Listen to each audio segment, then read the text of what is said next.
నమస్కారం. ఇప్పుడైన తాజా వార్త. ఆంధ్ర రాష్ట్రానికి ముఖ్యమంత్రిగా వైఎస్ జగన్మోహన్ రెడ్డిని నియమించాలనే నినాదం ప్రస్తుతం ఏపీ రాష్ట్రంలో వినిపిస్తుంది. సో దీనికి సంబంధించినటువంటి వీడియో కంప్లీట్గా తెలుసుకోవాలి అనుకున్నట్లయితే స్కిప్ చేయకుండా చివరకు చూసి నచ్చితే లైక్ చేసి మన ఛానల్ని సబ్స్క్రైబ్ చేసుకొని సపోర్ట్ చేస్తూ ఉండండి. ఏపీని అగ్రస్థానంలో నిలిపింది జగనే అంటూ మాజీ మంత్రి సోమిరెడ్డి సంచలన వ్యాఖ్యలైతే చేశారు. ఏపీని అగ్రస్థానం నిలిపింది వైఎస్ జగన్మోహన్ రెడ్డినేనని మాజీ మంత్రి సోమిరెడ్డి చంద్రమోహన్ రెడ్డి సెటైర్లు అయితే వేశారు. పెట్రోల్ ధరల పెంపుపై జగన్ మాటలు అర్ధరహితమని ఆయన ఎద్దేవా చేశారు.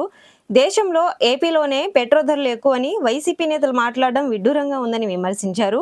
2024 జూన్లో ముఖ్యమంత్రిగా వైఎస్ జగన్మోహన్ రెడ్డి దిగిపోయిన రోజుకు ఉన్న ధరలే ఈ రోజు కూడా ఉన్నాయని గుర్తు చేశారు. కూటమి ప్రభుత్వం వచ్చి రెండేళ్లైనా కూడా ఆ ధరలో ఒక్క పైసా కూడా పెంచలేదని స్పష్టం చేశారు. ప్రస్తుత సంక్షోభ పరిస్థితుల్లో కేంద్ర ప్రభుత్వం దేశవ్యాప్తంగా పెట్రోల్ పైన 3.2%, డీజిల్ పైన 3.4% ధరలు పెంచిందని తెలిపారు. ఆ 3% తప్ప రాష్ట్ర ప్రభుత్వం ఎలాంటి అదనపు భారం వేయలేదని, దేశంలోనే ఏపీ ఎక్కువ ధర ఉండేందుకు కారణం కూడా జగన్మోహన్ రెడ్డి అని సోమిరెడ్డి చంద్రమోహన్ రెడ్డి అయితే చెప్పారు. అయితే కేంద్ర ప్రభుత్వాన్ని కూడా కొన్ని ప్రతిపక్ష పార్టీలు విమర్శించడాన్ని తీవ్రంగా తాను ఖండిస్తుందన్నారు.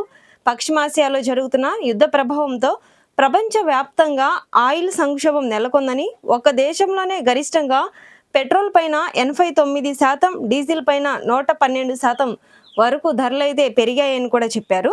మలేషియాలో అయితే పెట్రోల్ పైన 56.3%, డీజిల్ పైన 71.2%, అలాగే యూఏఈలో అయితే 52.4%, 86.1%, అమెరికాలో అయితే పెట్రోల్ పైన 44%, అలాగే మరి డీజిల్ పైన అయితే 45%, న్యూజిలాండ్లో అయితే 30%, అలాగే డీజిల్ పైన 86% వరకు ధరలు పెంచారని తెలిపారు. అన్ని దేశాల కంటే తక్కువగా భారత్లోనే నరేంద్ర మోదీ ప్రభుత్వంలో పెట్రోల్ పైన కేవలం 3.2%, డీజిల్ పైన 3.4% మాత్రమే ధరలు పెంచిందన్నారు. ఇలాంటి వాస్తవాలను కూడా ప్రతిపక్ష పార్టీలు గుర్తించలేని పరిస్థితిలో ఉండడం దురదృష్టకరమని మాజీ మంత్రి సోమిరెడ్డి చంద్రమోహన్ రెడ్డి అయితే విమర్శించారు.